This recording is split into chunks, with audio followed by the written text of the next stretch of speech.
비가 주룩주룩 내리고 있어. 어디도 못 가. 창밖에 비만 내리는 것을 구경하고 있다가 열심히 실적 체크나 하고 있었습니다. 그런데 지인 L형이 전화가 왔어요. 알뜰아, 나 골렀나봐. 에? 형, 갑자기 뭔 소리야? 나 이제 주식하면 안 되나봐. 아니 형, 왜 물상이야? 뭔 일인데? 뭐 상패라도 당했어? 아유, 그게 아니고 나 어느 전문가 리딩 받잖아. 근데 거기서 지금 반등의 계좌가 어느 정도 안 되면 안 된다고. 다른 사람들은 다 수익 전환이라고 그러는 것 같은데 나만 계좌가 마이너스 30%니까 진짜 미치겠어. 나 역시 안 되나 보다. 형, 그러지 마. 왜 자책을 하고 그래? 자, 생각을 해보자. 내가 지금 하는 말은 그 전문가를 비판하거나 그 의도를 까내리는 말이 절대 아니야. 일단 우리가 객관적으로 생각을 해보자고. 자, 코스피 시장 1월 3일 지수 대비해서 8월 9일 오늘까지 대비를 했을 때 시장 수익률은 마이너스 20.53%야. 그리고 코스닥 같은 경우에도 1월 3일 지수 대비 오늘 8월 9일 지수를 대비했었을 때 시장 수익률은 마이너스 19.67% 손실이라는 거지. 자, 그래서 코스닥 코스피의 평균 시장 수익률은 마이너스 20.1% 손실이야. 물론 이 시장에서 내가 현금이 더 있었다라고 하면은 대응을 해서 뭐 그렇게 손실을 메꿔 나갈 수 있었겠지만, 내가 현금이 없어서 대응이 어려웠다라고 하면은 마이너스 30%라는 계좌 수익이 나올 수도 있는데, 이거는 뭐 시장 대비해서 크게 나쁘지는 않았다라고 생각은 해. 그러면은 앞으로 어떻게 될까? 요것도 생각을 해봐야 되는 거거든. 자, 금리 한번 보자고. 9월에 지금 현재 예상금리가 75bp가 가져 있어. CPI가 더 높게 나온다라고 하면은 최대 100bp까지도 생각하고 있는 실정이기는 해.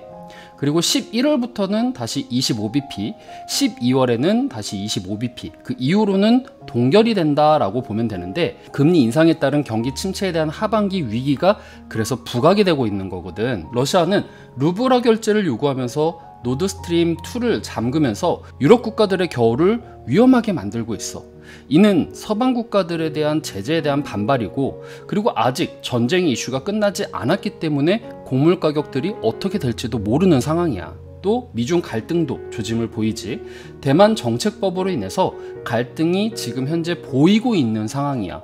만약에 이것이 커지게 된다라고 하면은 중국의 의존도가 큰 우리나라 같은 경우에는 타격을 받을 수밖에 없겠지. 이번에 고용지표는 잘 나왔지만 월마트, 마이크로소프트 오피스, 구글, 코인베이스, 로빈후드, 테슬라, 리비안, 메타 등의 기업들이 선제적으로 채용을 중단한다라고 하고 있어. 이 기업들도 하반기에 경제가 안 좋아질 것이다 라고 생각을 하고 있어서 선제적으로 대응을 하고 있다라는 소리지. 그래서 지금의 시장에는 투심은 살아있지만 근본적인 악재가 해소되지 않은 시장이야. 그래서 CPI 및 대외 변수가 생기면은 변동성을 보일 수밖에 없는 시장이다 라고 보면 되겠지. 앞으로의 시장 방향에 대해서 예측을 한번 해봤어. CPI가 발표가 되었을 때 이 CPI가 예상치보다 하회가 되었다라고 하면은 요때 맞춰서 시장은 잠깐 반등을 할 거야. 그리고 나서 하반기에 경기 침체라던가 원자재 값에 다시 상승이 되고 미중 간의 갈등이 부각이 되면서 아무래도 하반기 때는 하락이 될 것 같다라고 생각이 되지만, 그래도 2023년도 3월 같은 경우에는 금리를 동결시키면서 이 부분에 있어서 다시 주식시장이 상승될 거다. 이것이 그 신호가 되는 것은 이 2023년도 3월을 바라보고 산타랠릴 때부터 올라가지 않을까라는 개인적인 생각은 하고 있어. 반대로 CPI 발표가 예상치보다 더 높게 나왔다. 인플레이션 높네. 지금 경제는 탄탄하니까 금리 엄청 크게 올려야겠다 라고 생각을 하면서 주식시장이 빠질 수가 있고, 또 하반기까지 더 빠질 수 있다라는 거지. 아까 이유로 2023년도 3월 때까지 다시 반등하는 그림이 보여진다라고 말을 하고 싶은 거고, 우리는 대응하지 못했어. 왜? 현금이 없었으니까. 그거는 그럴 수 있다고 쳐. 다만 시장이 수익을 낼 수 있는 시간은 언젠가는 줄 거야. 지금 끝났다고 모든 게 다 끝난 건 아니야. 물론 하반기까지 나는 하방을 예상을 하긴 하지만 그렇다고 시장이 끝까지 너는 수익 내지 마 이렇게 하지는 않을 거란 말이지. 나는 이 금리표를 보면서 그렇게 생각을 했어. 그렇기에 우리는 앞으로 내 종목들이 시장이 정상화가 되었을 때 잘 갈 수 있는 종목인지 아닌지를 공부하고 체크하는 것이 더 중요하다고 생각을 해. 나 같은 경우에는 리포트를 보고 그리고 기업의 전망이라던가 더 나아가서 시장의 전망까지 체크를 하면서 이 기업이 잘 갈 종목인가 아닌가를 체크를 하거든. 근데 형 같은 경우에는 어쨌든 전문가의 리딩을 받고 있는 입장이잖아. 그러면은 그 전문가한테 한번 물어봐.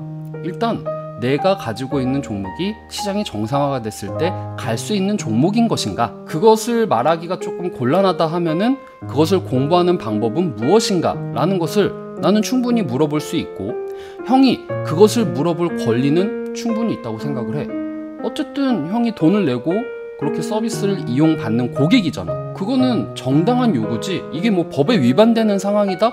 요건 아니라고 생각을 하거든. 그리고 절대 남들하고 비교 당하지 마. 우리 리딩방은 지금 수익이 뭐 10%입니다, 뭐 20%입니다 이런 식으로 또 자랑을 하잖아. 여기까지는 괜찮은데 이런 얘기를 꼭 붙여. 이런 장에서 수익 못 내면 안 됩니다, 막 이런 식으로 사람들의 조바심을 만들어낸단 말이야. 그러면은 리딩 받고 있는 사람들은 어때? 아이고, 난 리딩 받았는데도 안 되네. 다른 분들은 막 저만큼 벌었다고 하는데 나만 이게 뭐야, 나 너무 바보 같아, 이렇게 자책감에 빠지게 되고, 또 밖에 있는 사람들 같은 경우에는 우와, 저 방은 지금과 같이 어려운 시장에서도 수익 정말 잘 나는 것 같아, 저기에 가입을 해야겠다, 이렇게 생각을 한단 말이지. 이게 바로 홍보 수단이기도 하고, 혼돈의 장세 속에서 수익을 낸 전문가가 난 정말 대단하다고 생각을 해. 그만큼 본인이 열심히 노력하고 공부를 해서 그만큼의 수익을 낸 거잖아. 하지만 내가 수익을 못 냈다고 해서 자책할 필요는 없어. 그렇다고 또 저 전문가의 홍보 수단의 희생양이 되지 말라는 얘기지. 나는 이렇게 공부해서 우리 방 사람들이 이렇게 이끌었다 하는데 그거를 못 쫓아오는 사람들도 분명히 있을 거야. 본인이 가지고 있는 자금력이라던가 본인이 가지고 있는 투자 스타일이라던가 이런 것이 안 맞는다라고 하면은 안 맞을 수도 있는 거야. 그럼 그런 경우에는 다른 나와 맞는 전문가를 찾아가는 게 더 좋겠지. 아까 전에 말을 했듯이 각자의 투자 스타일이 달라. 그리고 각자의 투자 경험이 달라. 그리고 각자 경험했던 경험치들이 다 달라. 대다수의 지금 투자자분들은 2020년도부터 투자를 시작하신 분들이 많단 말이야. 하지만 리먼 브라더스 혹은 IMF 때부터 주식을 시작하신 분들과의 경험치를 따져봤었을 때는 당연히 20년도에 시작한 사람들이 더 떨어지겠지. 그래서 그분들의 나는 이때 이렇게 대응해야겠다, 이런 경험치들이 다 다르단 말이야. 나는 똑같은 상황에서 저 사람들은 저만큼 수익이 냈는데 나는 이거밖에 수익을 못 냈으니까 난 너무 못난 사람이다, 이렇게 자책하지 말라는 거야. 우리는 최고의 무기가 있어. 바로 개인 투자자들의 최고의 무기, 시간이야. 이 시간, 형이 뭐 신용 쓴 것도 아니잖아. 시간을 활용해서 꼭 수익 냈으면 좋겠어. 생존하라는 말을 하고 싶어. 나도 정식으로 터틀 트레이더를 배우기는 했지만 리처드 데니스의 터틀스의 시스템 중에서 가장 중요하게 말하는 요소가 여러 가지가 있는데 그 중에 하나가 바로 생존이야. 내가 누구보다 수익을 더 많이 냈느냐가 중요한 게 아니라 내가 지금까지 이 주식시장에서 생존하고 있다라는 것에 의미를 뒀으면 좋겠어. 요 내용에 대해서는 내가 기회가 되면은 자세하게 얘기를 해주고 싶네. 그래, 어쨌든 뭐 형이 실패를 했다고 쳐. 근데 이걸 통해서 내 종목이 앞으로 잘 갈 종목인지 아닌지를 공부를 꼭 했으면 좋겠고, 그게 어렵다라고 하면은 전문가라던가 유튜버들의 도움을 좀 받았으면 좋겠어. 그리고 조금씩 대응을 해 나간다라고 하면은 정상적인 시장에 왔었을 때 긍정적인 수익을 낼 수 있을 것이라고 생각을 해. 대응하는 방법에 대해서는 나도 차후에 콘텐츠를 만들어서 올리도록 할게. 요거 보고 형이 좀 도움을 받았으면 좋겠다. 지금의 실패가 형의 성공적인 선택이 되는 밑거름이 되기를 진심으로 기원할게. 항상 자신감 넘치는 형이 주식에서 손실을 냈다고 위축되는 모습을 보니 너무 안타까웠습니다. 그런데 문득 이런 생각이 들더라고요. 이런 분들이 주변에 더 계시겠구나. 주식에서 손실 중이라고 해서 인생 망한 거 아닙니다. 그리고 아직 실패한 거 아니에요. 나쁜 건 그것들을 이용해서 홍보의 수단으로 활용하는 작자들이죠. 그리고 사람들 조바심 내게 만드는 것이고요. 이건 너무한 거 아니냐고. 리딩을 받는 게 나쁘다라고 말을 하는 거는 절대 아닙니다. 리딩을 받더라도 나에게 맞는 훌륭한 전문가에게 배우는 것은 도움이 되는 것이 분명 있으니까요. 하지만 나에게 맞지 않는 전문가라고 하면은 다른 전문가를 찾아가시던 다른 공부법을 파헤쳐 나가시는 게 저는 좋다고 생각을 합니다. 이 내레이션을 할 때쯤 이제 밝은 햇살이 비춰지네요. 비록 여러분들의 계좌에 비가 내린다고 해도 언젠간 이렇게 밝은 햇살이 비춰질 겁니다. 그럼 우리는 기분 좋게 다음에 또 만나요.